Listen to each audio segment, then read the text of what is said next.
Всем привет! Это видео о компьютерных блочках разных фирм, такие как Cooler Master и SQWhite. Некоторые и даже многие задаются вопросом, кто такой SQWhite? На моем канале я уже выпустил видео о нем, рекомендую посмотреть. Также открою вам маленький секрет, а может совсем не маленький, о том, как быстро и без особых усилий восстановить эти замечательные блоки питания, которые имеют все необходимые разъемы для подключения современного компьютерного железа. Давайте эту рубрику назовем «Разные снаружи и одинаковые внутри». Также хочу отметить еще одного кандидата в эту рубрику – Enermax Max Pro 2.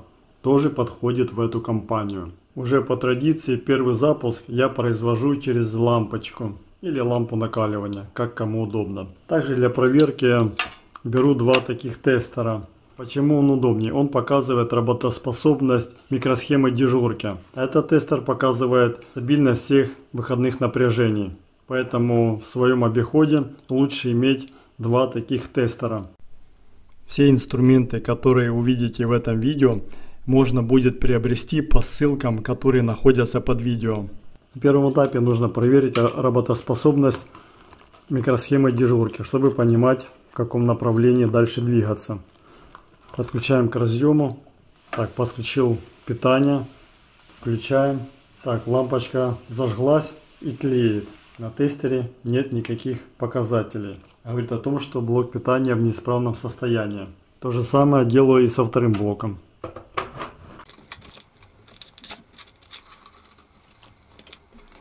То же самое. Лампочка горит.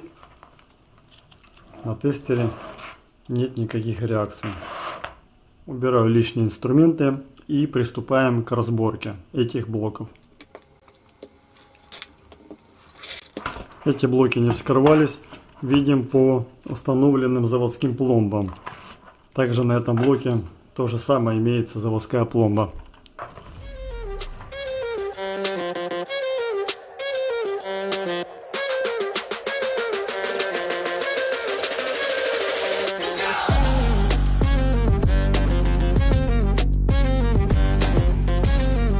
Можно канцелярским ножом, а можно пластиковой карточкой. Что нашли под рукой. А можно вообще не убирать, а просто открутить, да и все.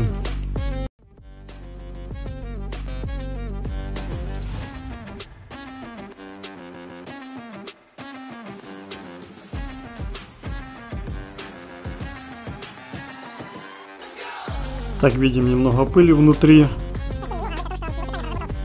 Так, один у нас откручен. Приступаем к разборке второго. Нужно всего лишь навсего открутить 4 шурупа.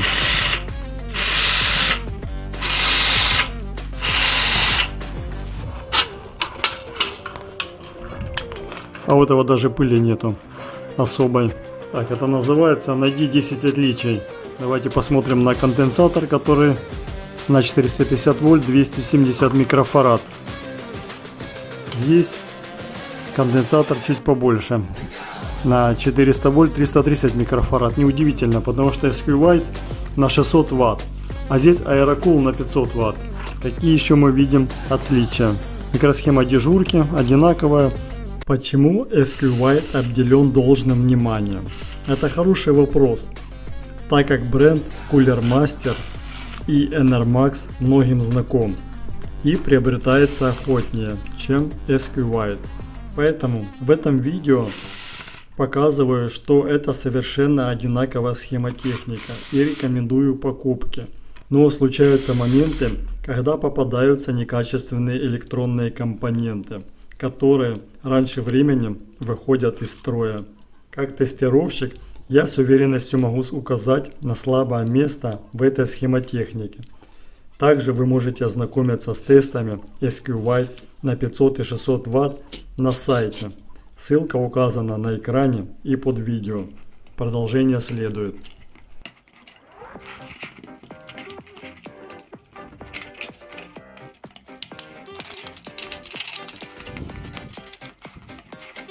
Видим, что на обратной стороне платы нет никаких элементов. Совершенно простенький блок питания, но довольно-таки справляется со всеми необходимыми функциями. Я даже не буду выпаивать эти провода, которые идут на плату. В таком положении буду воспроизводить ремонт.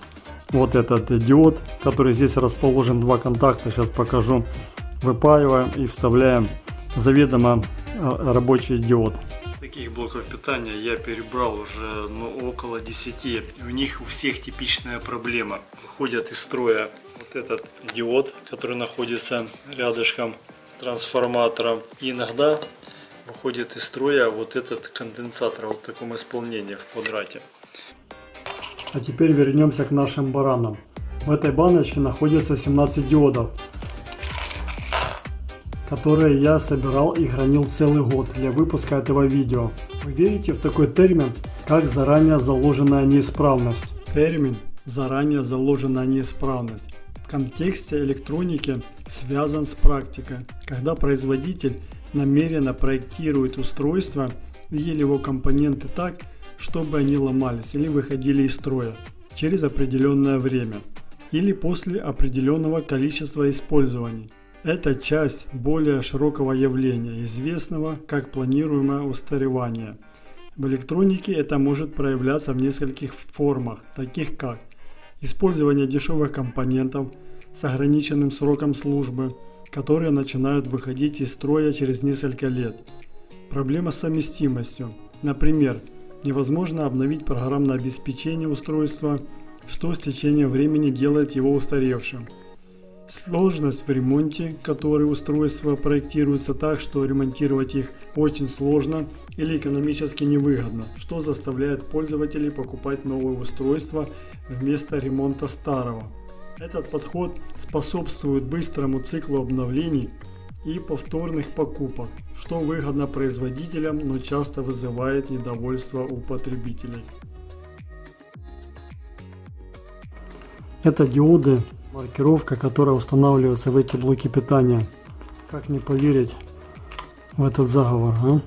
17 штук, и у меня еще на подходе, еще таких же два блока питания. Вот в сумме уже я их наколлекционировал почти 20 штук. Сейчас покажу маркировку. Надо прицелиться. Будет видно, не будет. Вот они. SR545. Все диоды этой маркировки.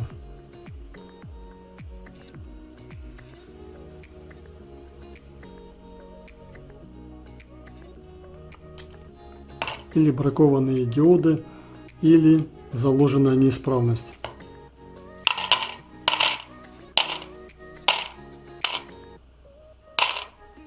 В редкой степени выходят эти конденсаторы, но тоже имеет вот такую заложенную неисправность. Пишите ваши комментарии, вы верите в этот термин «заложенная неисправность» или это совпадение?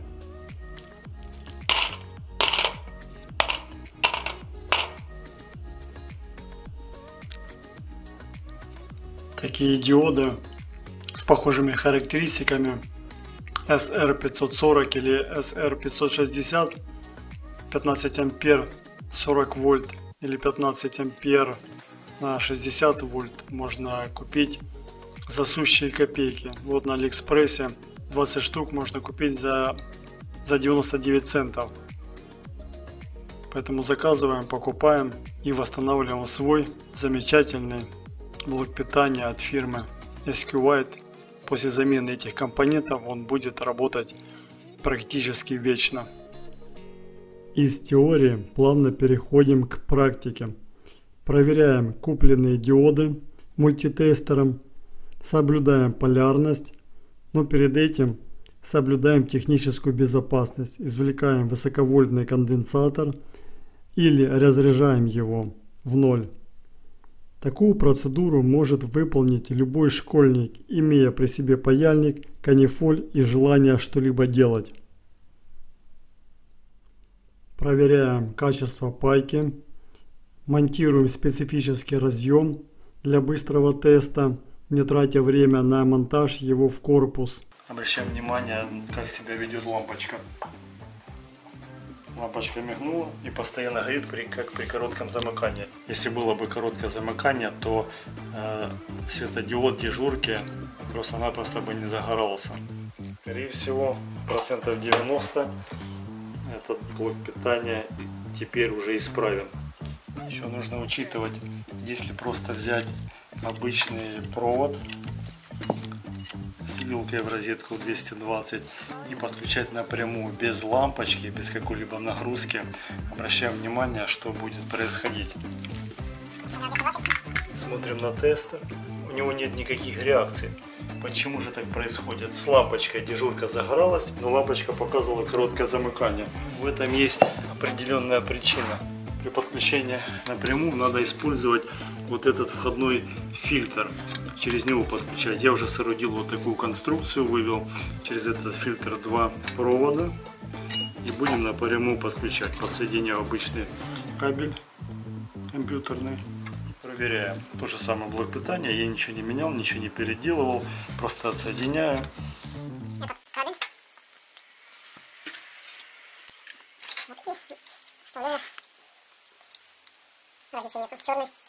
Черный, можно желтым, красный. Берем обычный кабель, подключаем его.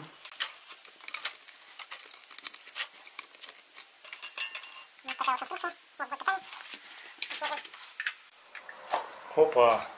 Бля, блок питания запустился. Скорее всего, все показатели будут в норме. Беру еще один такой тестер.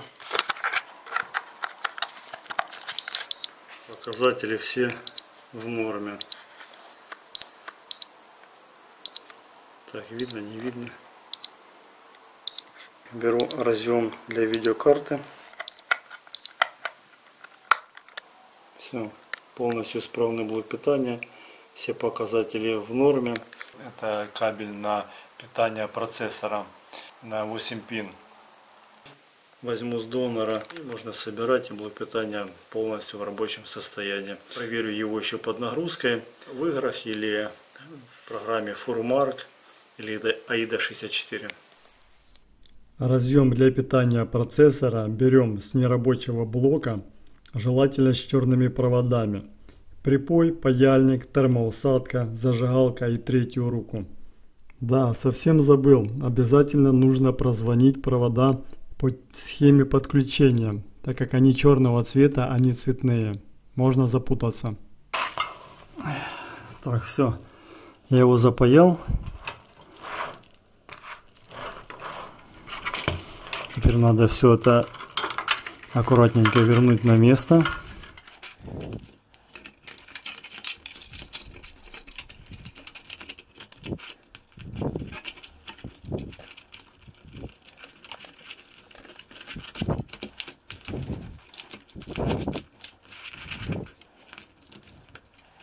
После ремонта обязательно это надо проверить через лампочку накаливания. Может быть, диод этот не подойдет. Так, у нас вот есть лампочка. Сразу подключаю тестер. Нам хотя бы надо увидеть, что загорелась дежурка, микросхема дежурки. Так, главное, тут ничего нигде не коротнит. Я не прикручивал плату на свое место. Ну, думаю, что ратыша у нас не будет, да? По идее. Так, там включено. Давайте кнопку сейчас отключим пока временно. Так, давайте попробуем запустить. Так, лампочка не загорелась. А что произошло? А, все, я понял. Смотрите. Лампочка зажглась. Я убираю ее в сторонке. Но также О, блок питания запустился. Давайте без лампочки запустим. Отключаю. То есть показатель того, что если загорелся светодиод микросхемы дежурки, это скорее всего говорит о том, что блок питания исправен и он будет работать. Для этого мы берем обычный кабель без лампочки и попробуем его запустить напрямую. То, что лампочка зажглась и начала гореть, это еще не показатель, что блок питания не исправен.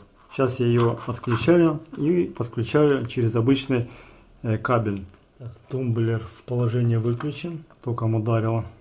Если бьет током, скорее всего, где-то короткое замыкание. Вот, смотрите, светодиоды зажглись, линии поднялись.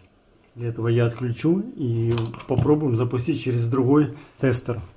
Вот я буду использовать вот такой вот тестер, который показывает все выходные напряжения. Поэтому я сейчас меняю, подключаю.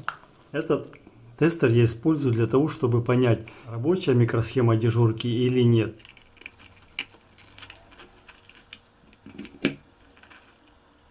Видно вам, напряжения все поднялись, и они в пределах нормы.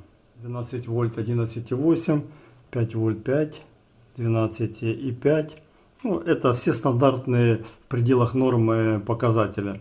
Я вас поздравляю также и себя о том, что произведен ремонт довольно-таки успешно по замене одного всего лишь диода, да, который я показал.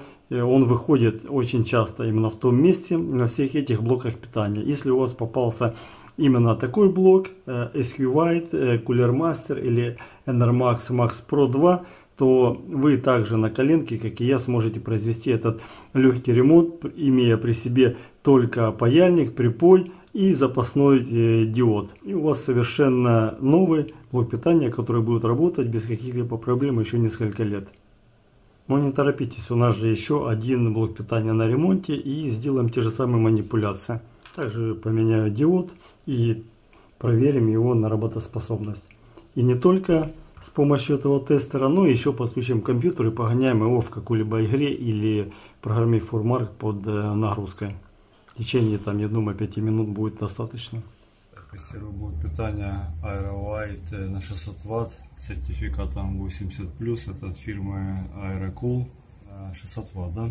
Так, здесь тест со своей видеокартой 6600 по питанию. Здесь 2 по 8 пин, на процессор идет 8 пин, ну, соответственно, SATA и Molex, все самое необходимое. Вот, тестирую в программе Furmark. Вот написано видеокарта 6600, по времени уже 6 минут. Вот график стабильный, все хорошо работает.